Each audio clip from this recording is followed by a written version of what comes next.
Olá pessoal, tudo bem? Neste vídeo eu vou falar a respeito das especializações da membrana plasmática. Além disso, eu vou passar algumas estratégias que o professor poderá adotar para explicar essa matéria de uma forma mais fácil de seus alunos entenderem. As principais especializações da membrana encontradas nas células são a de microvilosidades, zônula de oclusão, desmossomos, interdigitações, junções gaps, também conhecidas como plasmodesmos, e também os M-desmossomos. Para explicar essa matéria, eu indico que o professor faça o desenho no quadro de giz de duas células conectadas. E nesse desenho, ele destaque as principais especializações que eu acabei de mencionar.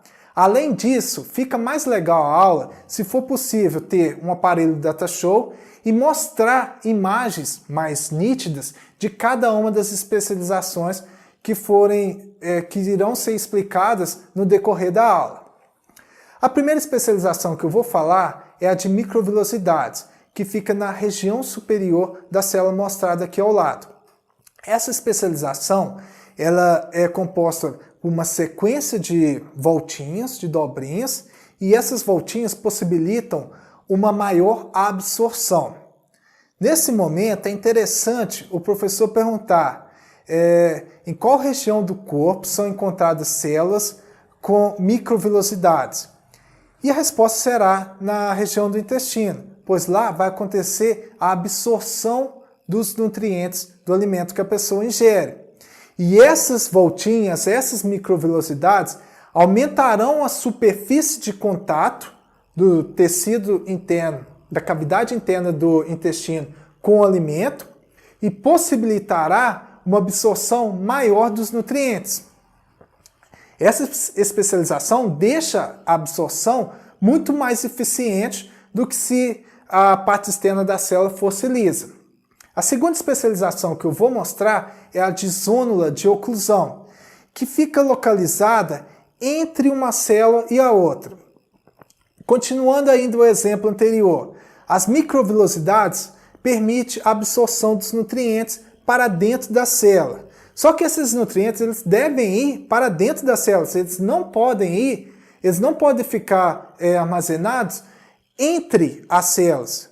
E para que isso não aconteça, existe a zona de oclusão, que é como se fosse uma barreira, como mostrado aqui nessa figura, que impossibilita a passagem de substâncias no local errado, que no caso é entre as células.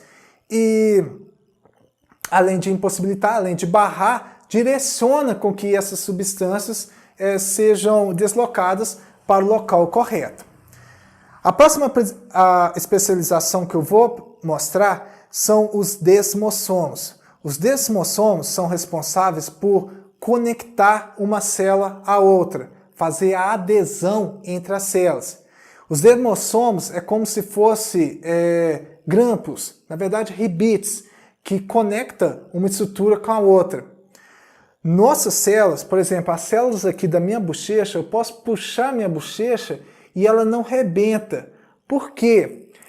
Entre as células do meu tecido epitelial aqui da minha face, existe desmossomos, no qual fortalece a conexão de uma célula com a outra e não deixa, pelo menos num primeiro instante, né, se eu não puxar muito forte, esse tecido desprender.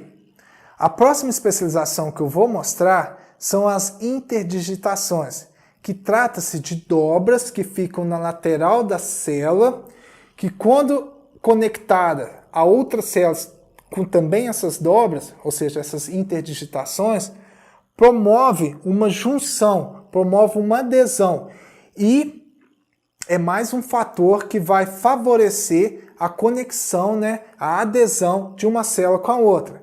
As interdigitações, além de fazerem essa adesão, elas permitem também com que aconteça troca de substâncias. A próxima especialização que eu vou apresentar são as junções gap, também chamadas de plasmodesmos, que trata-se de um conjunto de canais, um conjunto de tubinhos, que permite a troca de substâncias entre uma célula com a outra. Os plasmodesmos, eles estão presentes nas células de vegetais. E nas células animais não tem plasmodélice, mas tem uma estrutura parecida, que são as junções comunicantes, e possuem a mesma função, que é a troca de substâncias. A próxima especialização que eu vou mostrar são as dos hemidesmossomos. É semelhante aos demossomos, só que os hemidesmossomos eles não ficam entre células, na verdade fica entre a célula e a lâmina basal. É como se fosse um desmossomo pela metade. E sua função também é a de adesão. Pessoal, espero que vocês tenham gostado dessas informações. E no próximo vídeo eu vou falar a respeito do transporte passivo e transporte ativo. Valeu, gente!